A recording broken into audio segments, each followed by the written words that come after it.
Bonjour tout le monde, ici Catherine Gignac, bienvenue à Personnalité.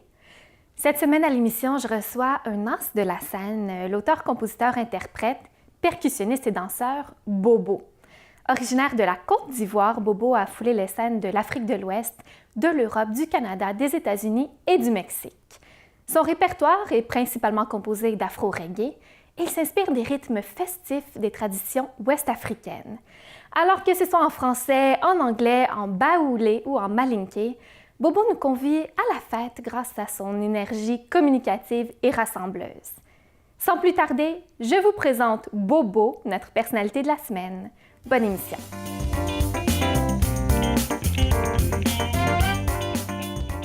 Bonjour Bobo, bienvenue à Personnalité. Merci, bonjour Catherine.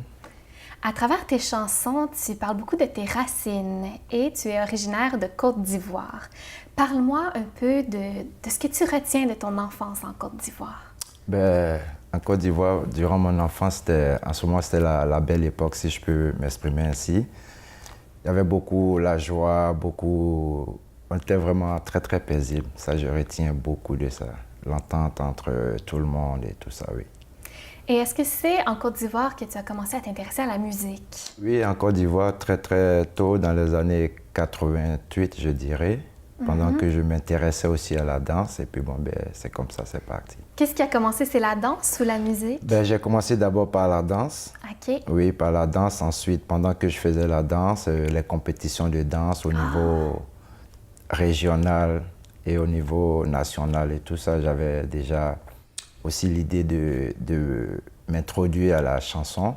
Donc là, j'avais commencé à écrire mes textes et tout ça. C'était pas quelque chose de pressant. Je me suis dit qu'il fallait prendre le temps que ça prendra, mais je commençais à écrire les textes et puis c'est comme ça que c'est venu la chanson. Mais donc, c'est la danse d'abord et avant tout.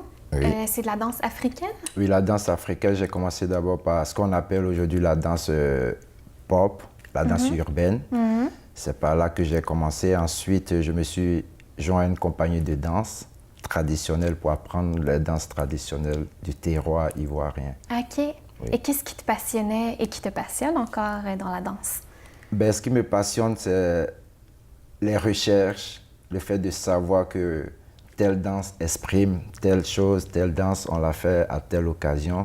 Et aussi la danse qui me permet et aussi qui m'a permis de rencontrer beaucoup de beau monde. OK. Oui. Donc, tu as commencé avec la danse, ensuite la musique. Quel type d'instrument t'a d'abord attiré? La percussion, le djembé, qui est d'abord l'instrument africain le plus connu au monde.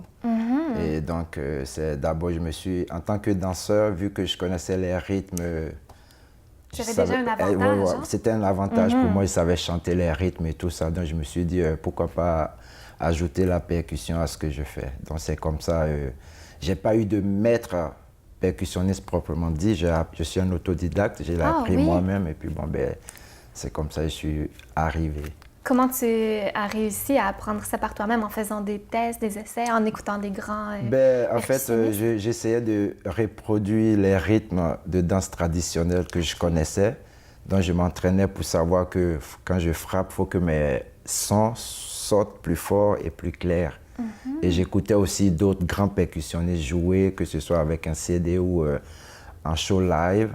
J'écoutais, puis ça m'inspirait aussi. Je me suis dit, OK, même si je ne peux pas atteindre leur niveau, mais je vais essayer de me rapprocher d'eux en travaillant plus fort. Qui sont les grands percussionnistes qui t'ont inspiré? Il y a des grands percussionnistes en Côte d'Ivoire, mais qui ne sont pas connus internationalement, mais qui ont quand même un nom, qui sont en Europe la plupart. Il y a Guy Thomas, il y a Eric Bibli qui est aux États-Unis, il y a aussi le grand maître Mamadi Keïta, qui est guinéen d'ailleurs, qui a fait vraiment connaître la percussion à travers le monde. Et quels autres instruments de musique tu joues? Ouf! Il y en a plusieurs? Non, il n'y a pas, parce que je me suis mis un peu à la basse, mais j'ai pas... Faut dire qu'avec la paresse, j'ai pas appris, je voulais pas apprendre les notes, je trouvais que c'était trop long, je voulais juste jouer sur l'état. Mais je ne suis pas allé loin parce que j'ai été paresseux. J'ai un peu appris aussi le clavier, je ne suis pas allé loin parce que c'est comme... à l'époque, tu te mets en train de bosser, mais tu as des amis qui te tirent. Oh, viens, viens, on va aller se balader, tout ça. Et puis, ben, j'ai laissé tomber. Mais après, quand je me suis réellement mis à la musique, j'ai compris l'importance d'apprendre à jouer un instrument de musique. Très, très important. Et je le regrette. C'est sûr qu'il n'est pas tard de l'apprendre, mais avec les activités et tout ça, je n'ai pas encore trouvé du temps pour...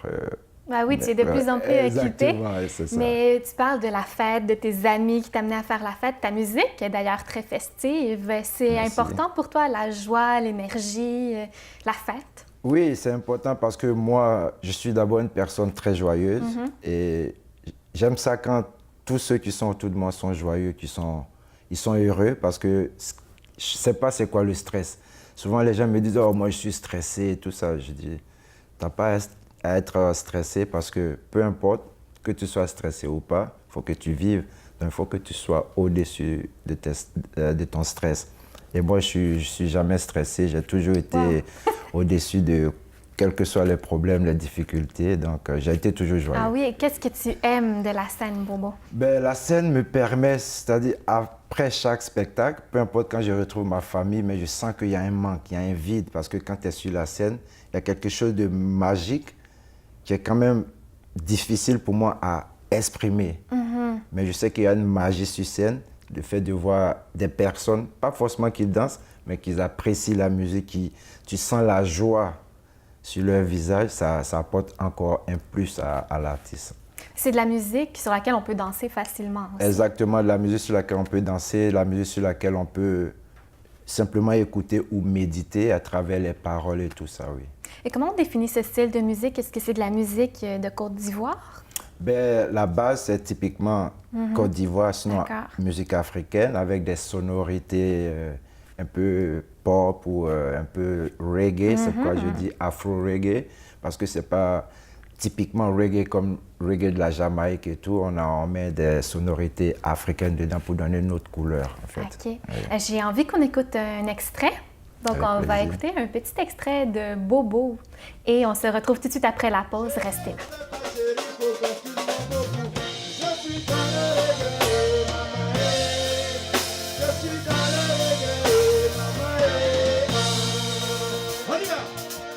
Oya musolo, oya musique, oya musolo, oya musique. Uningo na yona e pote na tombe dans l'eau. Pote nonise, pote tombe dans l'eau. Uningo na yona e pote na tombe dans l'eau. Pote nonise, pote tombe dans l'eau. Tu fais du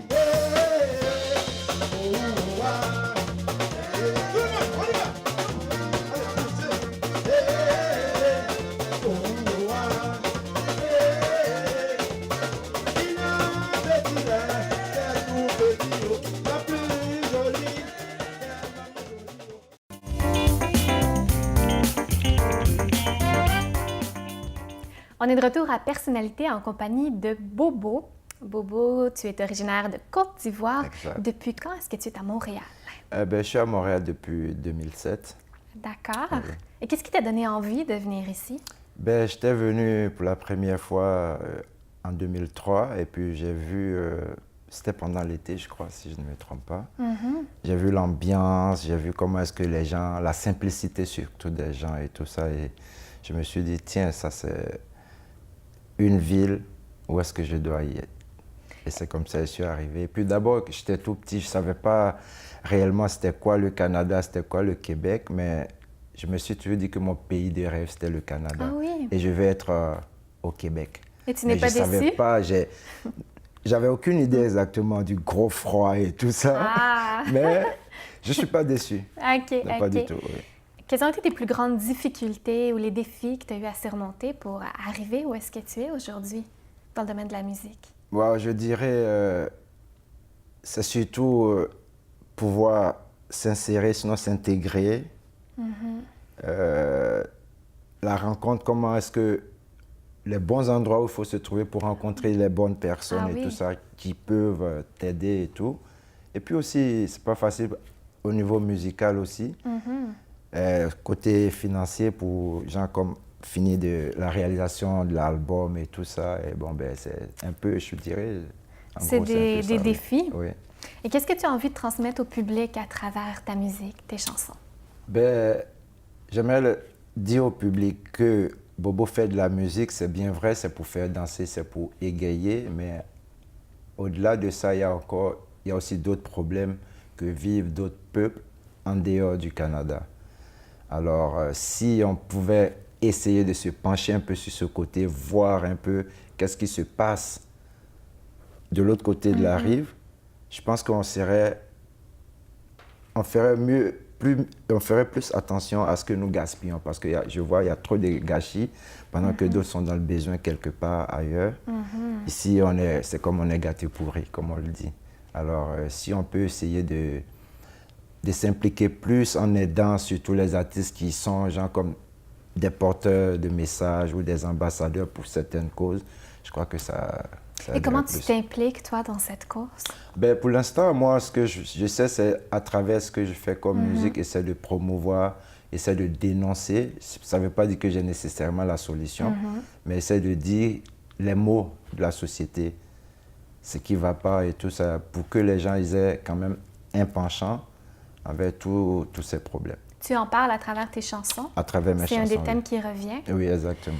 D'ailleurs, il y a une de tes chansons qui s'appelle Ma vérité. Oui. De quoi ça parle? Ben, en fait, ma vérité, c'est pour dire, c'est pas forcément les jeunes gens, ben, en global, les jeunes gens surtout, qu'il est mieux de travailler, il est mieux d'avoir un bon boulot, travailler là sur son front, avoir son argent, que de chercher à avoir de l'argent facile en volant ou en faisant des coups bas pour avoir de l'argent. C'est pas ça la solution, parce que en bout de ligne, toujours pour le voleur, un jour pour le propriétaire. Tu vas te faire attraper, puis tu finiras en prison. C'était un peu ça, ma vérité. Toi, tu écris d'ailleurs beaucoup de chansons engagées. Oui. Quels sont les autres thèmes, les sujets qui t'intéressent? Ben, je parle aussi des sujets au niveau des guerres, au niveau mondial surtout, pas nécessairement en Afrique, mais au Moyen-Orient. Il faut que tout ça, ça cesse. Il faut vraiment que les gens, nos politiques soient réels. Il faut que ce soit des paroles, des vraies paroles et non pas des paroles en l'air. Et pendant que le problème persiste. Donc, il y a comme Do You Feel Me, qui est d'ailleurs en anglais. On voit trop de guerres partout dans les journaux, à la télé, tout ça. Qu'est-ce que nous réservons à la future génération?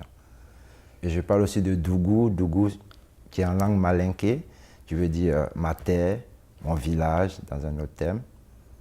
On tue nos leaders qui défendent les bonnes causes, se font toujours assassiner ou jeter en prison parce qu'ils veulent réellement une très bonne indépendance pour leur peuple. Donc c'est un peu ce genre de thèmes-là que j'aborde dans mes chansons. Donc c'est vraiment très impliqué. C'est important pour toi de t'impliquer? Oui, en fait, l'artiste, un artiste, c'est pas quelqu'un qui a un parti pris. Un artiste, sa vision est totalement différente de la vision d'un homme ordinaire. Alors, plus que je peux apporter, c'est de continuer à suivre les voies que d'autres artistes ont tracées à travers soit leur peinture ou la chanson ou en tout cas plein d'autres sous forme d'art. Il faudrait que ce mouvement continue afin que... Ça fait partie de la sensibilisation, faire comprendre aux gens que ce n'est pas réellement la solution. Et l'artiste est là pour porter cette voix-là, justement. Oui. Et toi, bon, tu as foulé les scènes de l'Afrique de l'Ouest, de l'Europe, du Canada, des États-Unis, du Mexique. Quelle a été ta plus belle expérience? Wow. Je dirais que j'ai quand même de très belles expériences un peu partout. En rencontrant des gens ou d'autres artistes qui apprécient ce que je fais, en échangeant aussi dans le domaine artistique et tout. Donc, ça a été quand même de très belles expériences et puis j'espère que ça ne va pas s'arrêter là, j'espère que ça va continuer. Oui, et qu'est-ce que tes voyages, ton bagage culturel t'apportent en tant qu'artiste? Ça m'apporte beaucoup de choses, beaucoup d'expériences. Comment faire pour toujours paraître bien dans ce que je fais. OK. Oui, oui.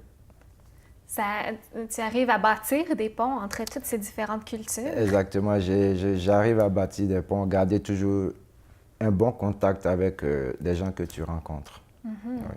Est-ce qu'il y a des artistes qui t'ont influencé? Ouais, les artistes qui m'ont influencé, il y en a beaucoup. Hein. Oui. Ouais, je dirais, je sais pas par qui commencer, mais il y a tant au niveau africain, au niveau canadien, comme au niveau, en tout cas, américain et tout ça. Parce que j'écoute différents styles de musique. J'ai pas, et puis j'aime toutes sortes de musique, d'ailleurs. Parce que c'est une source d'inspiration aussi pour moi. Oui. Écoute, Bobo, on s'arrête un moment et on revient tout de suite après la pause. Alors, restez là.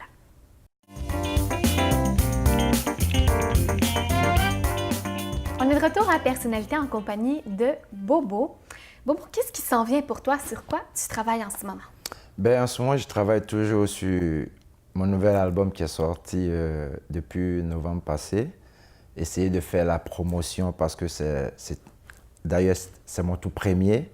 Et cet album est vraiment porteur de messages. J'aimerais que les gens ils prennent le temps d'écouter et puis aussi de trouver des ouvertures pour pouvoir promouvoir cet album. Oui. Parle-moi davantage de ton album.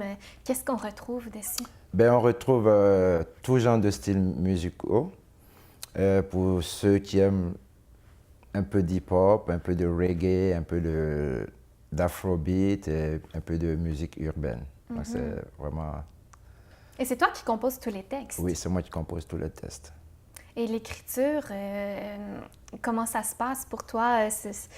C'est la nuit, en rêvant, que les mots t'arrivent en tête? Oui, ou je tu as un dirais, processus? parce que depuis la Côte d'Ivoire, j'avais commencé à écrire. Et puis, quand je dors, souvent à cause de l'insomnie, parce que je réfléchis beaucoup, ou ça peut être dans mon sommeil, et puis j'ai des idées. Et là, il faut que je me lève pour les mettre sur papier. Donc, je commence à écrire. Donc, j'ai commencé à écrire vraiment très longtemps, les chansons. Et puis ici aussi, souvent, je peux m'inspirer d'un fait que je viens de voir qui me reste dans la tête. Et puis, bon, il faut que je compose là-dessus. Tout ça, c'est un peu ça. L'écriture, ça remonte à loin ton intérêt pour ça ou c'est venu après la musique? Non, ça remonte à vraiment très longtemps. ok. Parce que je suis une personne qui aimait lire avant beaucoup. Je lisais beaucoup. Donc, j'aimais... Normalement, si j'avais poursuivi les études, je serais genre comme dans l'enseignement, un professeur d'anglais ou en français, quelque chose comme ça. Mais malheureusement, c'était là qui a pris le dessus. Alors, Ben, heureusement pour nous, on a la chance d'écouter ça. Donc, qu'est-ce qu'on retrouve d'autre sur ton album? Ben, c'est un peu tout, le style reggae, afrobeat, urbaine et tout ça. Et comment est-ce qu'on peut se le procurer? Ben, l'album est vendu en numérique sur Spotify, sur le site numérique en fait.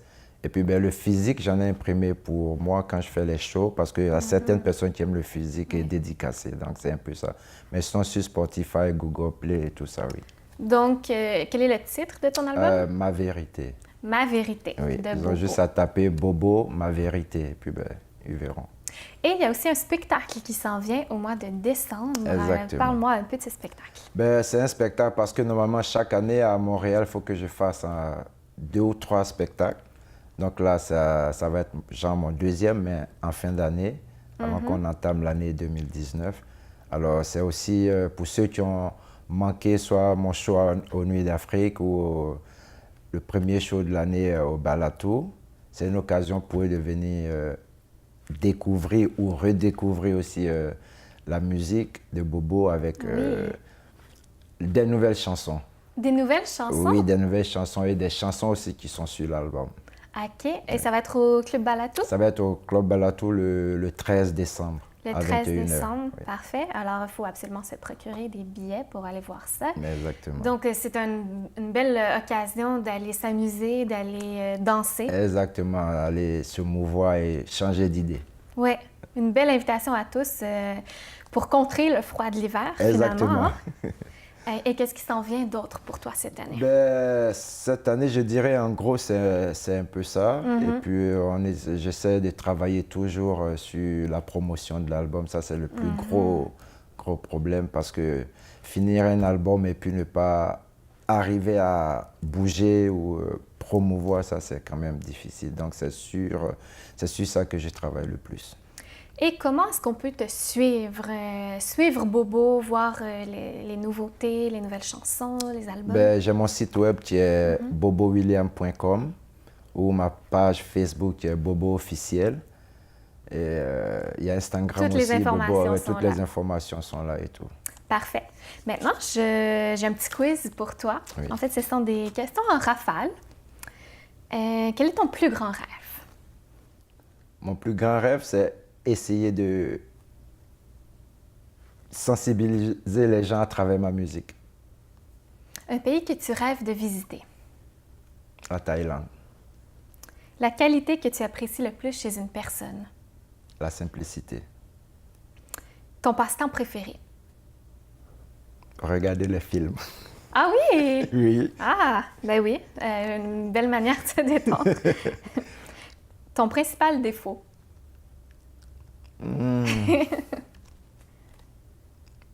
Mon principal défaut. S'il y en a un. Ben évidemment. ouais, je suis un être humain, c'est normal. Je peux dire que je prends des décisions un peu tard. Ah, Oui. si tu pouvais être une autre personne, qui ce serait? Wow. Une autre personne qui ce serait. La première personne qui te vient en tête. Je dirais Nelson Mandela. Ah! Ton chanteur préféré? Il y en a plein, hein? Ok, je vais prendre juste au hasard comme ça. Le Weeknd.